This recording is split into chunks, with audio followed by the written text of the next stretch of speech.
कयास लगाए जा रहे हैं कि आपका नाम लोकसभा में मैनपुरी के लिए संभावित है। जो पार्टी लड़ा करेगी। क्या डिम्पल उस समय हारेंगी? अरे हमें नहीं मालूम क्या होगा, लेकिन डिम्पल जी तो हारेंगे ही, कोई भी लड़ेगा।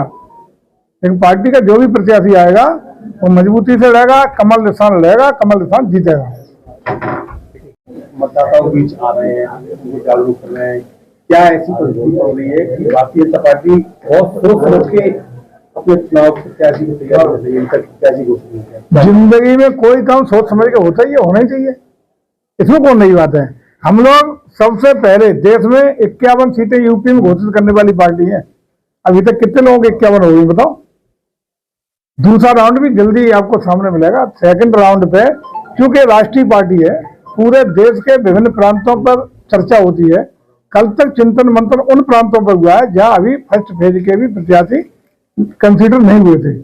कल रात तक उस पर चिंतन हुआ है। जैसे फर्स्ट फेज वाला पूरा देश के सारे प्रांतों पर चर्चा हो जाएगी, उसके बाद सेकंड राउंड जैसे शुरू होगा, तो सेकंड राउंड में तो फर्स्ट राउंड में तो हम लोग 51 कर ही चुके। सेकंड राउंड की जैसे चिंतन होगा उसी में सब शामिल है। बाकी की जो सीटें बची हैं उत्तर प्रदेश की, कुछ तो हमारे सहयोगी दलों के लिए है और 80 में से 51 घोषित हम कर चुके हैं। सहयोगी दलों के बाद जो हमारे हिस्से की सीटें हैं उन पर हम लोग अतिशीघ्र जैसे ही देश भर के विभिन्न प्रांतों की फेज फर्स्ट हो जाएगा, उसी के बाद दूसरे चरण में।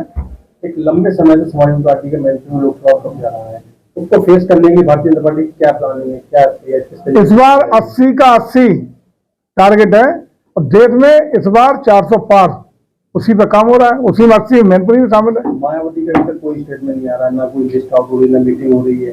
इसको लेकर लग रहा है कि कुछ लोग अनुमान लगा रहे हैं कि एनडीए में शामिल हो सकती है, वहीं कुछ लोग कह रहे हैं कि इंडिया गठबंधन का हिस्सा बन सकती है। अब ये तो मायावती जी बढ़िया बताएंगे, हम लोग क्या बता सकते हैं उनके बारे में। अगर वो इंडिया गठबंधन में शामिल होती है तो क्या इंडिया को कितना बड़ा नुकसान हो सकता है या नुकसान हो? देखिए इस बार जो परिस्थितियां हों, हम लोग आधे से ज्यादा मत 60% कुल मतों का से 60% मत एनडीए और भारतीय जनता पार्टी के पक्ष में। आदरणीय मोदी जी की गारंटी, मोदी जी के 10 साल के कार्यों और मोदी जी की देश में प्रभाव प्रताप और वैश्विक लीडर बनने की स्थिति में जो भारत को उपलब्धि 10 साल की है।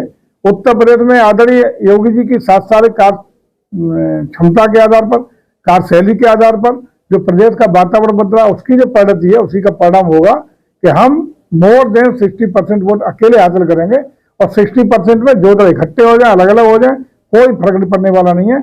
अकेले मोर देन 60% वोट हासिल करने वाली पार्टी भारतीय जनता पार्टी बनने जा रही है। विपक्ष आरोप लगा रहा है लगातार महापुरुषों की मूर्तियां लगाकर आप अपनी विफलताओं को छुपाने का प्रयास कर रहे हैं और मतदाताओं को गुमराह कर रहे हैं।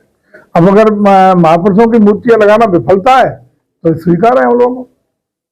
एक आरोप ये भी लगता है विपक्ष द्वारा कि दबाव में उनके राजनीतिक पार्टियों को तोड़ा जा रहा है, उनके लोगों को अपने पार्टी में शामिल कर रहे हैं, जबकि कभी अभी आप आरोप लगाते रहे हैं पार्टी उनपे, वो उनपे जांच की बात करते रहे, वही लोग आज पार्टी में शामिल। देखो सही बात तो ये है कि आज हम खिड़की खोले इतने घुसे पड़े जा रहे हैं, अगर गेट खोल दिया तो पार्टी साफ हो जाएगी पूरी, इतनी भगदड़ है।